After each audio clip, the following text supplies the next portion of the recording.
A Prime Minister who imposed emergency was held accountable in 1977. And therefore, let there be no doubt about it. Constitution is for the people, and its repository of safeguarding it is that of elected representatives.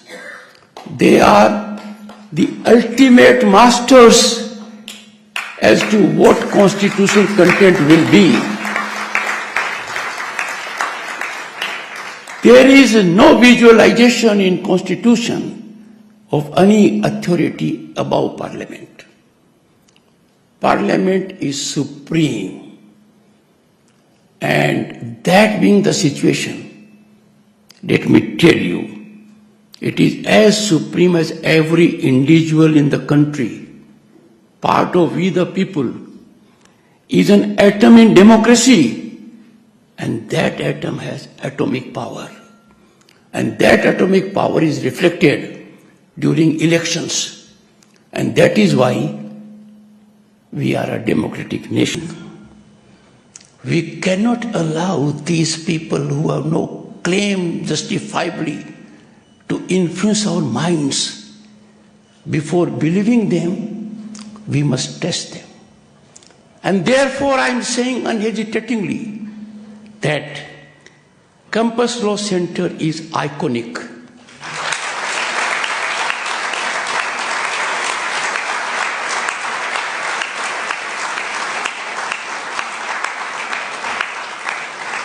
It has been tested all throughout. The reputation is well earned, well recognized. And why? Because it has been, as indicated by the Vice Chancellor, a great place of ideation. I am so glad you are starting this ideation now in a different mode. By all standards, Campus Law Center and its alumni have shaped the destiny of the nation. Let me recall my good friend who is no more, Arun Jaitley, and the contributions he has made, and many more. And therefore I can say it's a crucible of change.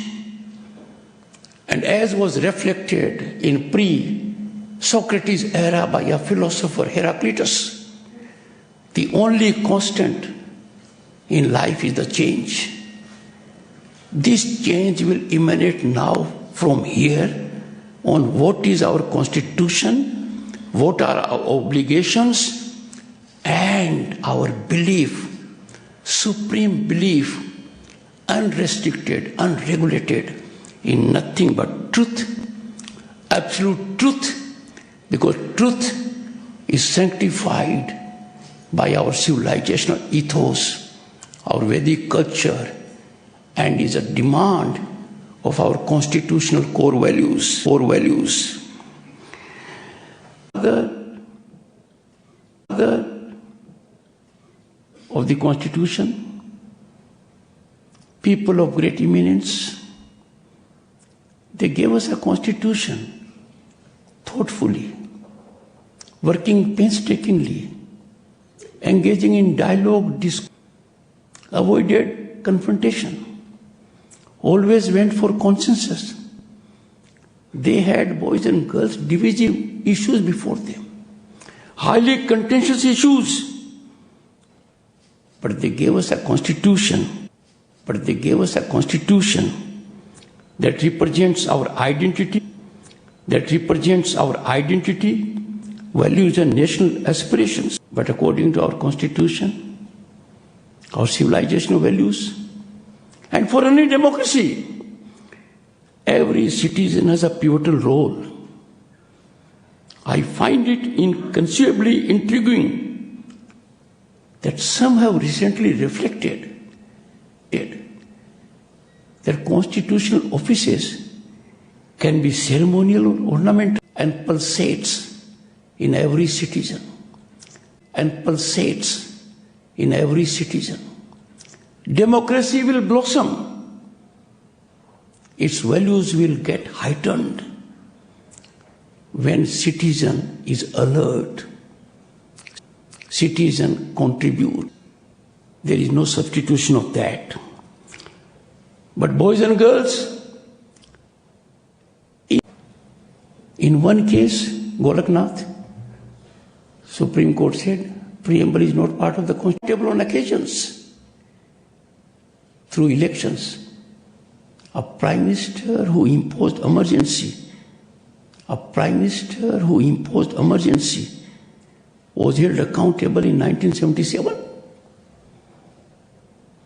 And therefore, let there be no doubt about it. Constitution is for the people, and its repository of safeguarding it is that of elected representatives. They are the ultimate masters as to what constitutional content will be. There is no visualization in Constitution of any authority above Parliament. Parliament is supreme. And that being the situation, let me tell you, it is as supreme as every individual in the country, part of we the people, is an atom in democracy. And that atom has atomic power. And that atomic power is reflected during elections. And that is why we are a democratic nation. Democracy is not only for the government to govern, it is participatory democracy. Just not laws, but also culture and ethos. Citizenship demands action, not merely status. Already Dr. Ambedkar has been quoted, but I will reiterate. Dr. Ambedkar recognized freedom requires responsibility, and that is why we have in our Constitution fundamental rights and fundamental duties. To the students of law, and everyone in general, let me tell you, fundamental duties were not there originally in the Constitution. But Constitution is a dynamic document. It has to reflect aspirations of the people, take note of contemporary situations. So we had by 42nd Constitution Amendment Act, a new part added to Indian Constitution, Part 4, capital A.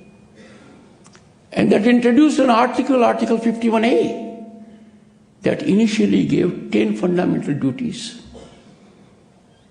But then it was felt, one more duty needs to be added.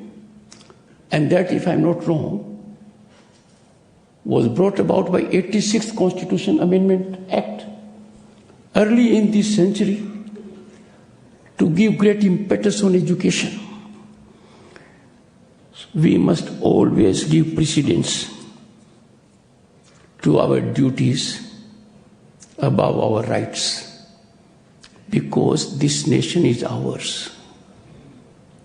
Nationalism requires commitment that is unadulterated, a commitment that is emanating voluntarily, and that this will not be superseded by any other consideration, partisan, personal, or otherwise. Now, our Constitution, as a matter of fact, boys and girls, reflects our civilizational ethos of thousands of years. We are so unique in the world, unparalleled. The world is recognizing our might now. The world is understanding India, Bharat, as it was 1300 centuries ago. And therefore, we can cull out from Vedic Dharma our constitutional vision, and that vision is democracy is shaped not by governments, democracy is shaped by individuals, because individuals bear the responsibility to uphold our symbols, preserve our heritage, defend sovereignty, foster brotherhood. This has happened during emergency. People gave their supreme sacrifice, but did not bargain for fundamentals of our civilization reflected in our constitution. But then, boys and girls, what is democracy? We have to stunt the entire world. It has reached the last person. Everyone is benefiting. So boys and girls, the power is in you. You have to project your own ideas. You have to... Is our discourse manipulated? Is our discourse controlled by money bags, by muscle power, by foreign interests, by people working against interest of this nation? You will have to discern. So quality of discourse defines the democracy. And in this, I have no doubt, our youth must elevate beyond partisanship to thoughtful deliberation. Our youth cannot afford at this critical juncture when Bharat is rising. The rise is unstoppable. We are destined to be a global power. We will be a developed nation. You cannot be tied down to partisan interests. You have to believe only in national interest. In India, if we examine our background, there was a time when individuals had profound moral and social standing. Respect was only for those who had high moral ethical standing, who had everything to give back to the society. If I quote Upanishad, Yatha Pinde Tatha Brahmande, as is the individual, so is the universe. व्यक्ति जो होगा ब्रह्मांड वही होगा. इसलिए कहा गया यथा पिंडे व्यक्ति यथा ब्रह्मांडे. And that is why people have narrowly construed the great inclusivity of Bharat, Dharma of Bharat.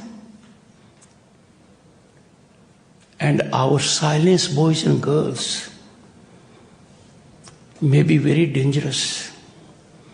As thinking minds, as privileged minds, getting education in such a great university, you have to be contributors for preserving our national legacy, our thought process, and ensure sustainability of it.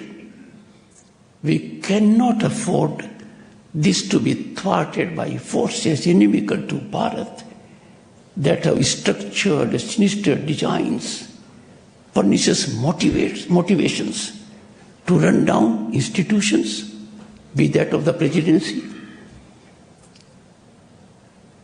tarnishing individuals. Every word that is spoken by a constitutional functionary is guided by the supreme sublime interest of the nation.